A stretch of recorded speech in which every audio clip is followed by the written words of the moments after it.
আমার প্রিয় বোনেরা, যারা বাবার বাড়ি ছেড়ে ওই শ্বশুর বাড়ি যান, শ্বশুর বাড়ি যাওয়ার পর শাশুড়ি শ্বশুর দুইটাই পান। কয়েকদিন যাওয়ার পর তাদের সাথে যে ধরনের আচরণ করেন, মনে রাখবেন শাশুড়ি কিন্তু আপনিও হবেন। ওই যে যিনি বসে আছেন, ওইগুলো কিন্তু প্রত্যেকটা জিনিস নোট করে রাখা হচ্ছে, তখন কিন্তু আপনার কাছে ফেরত যাবে।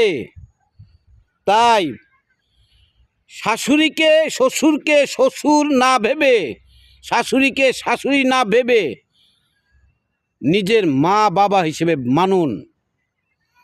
প্রত্যেকটা মুহূর্তে শেয়ার করুন, তাহলে দেখবেন ঘরে যদি আপনার অর্থ না থাকে,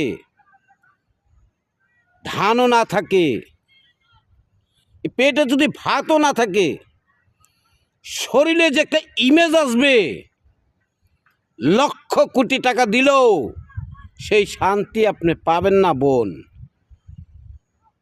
তাই শ্বশুর শাশুড়ি যতক্ষণ পর্যন্ত জীবিত আছে তাকে সম্মান করুন। সম্মানের মর্যাদা কখনো বৃথা যায় না।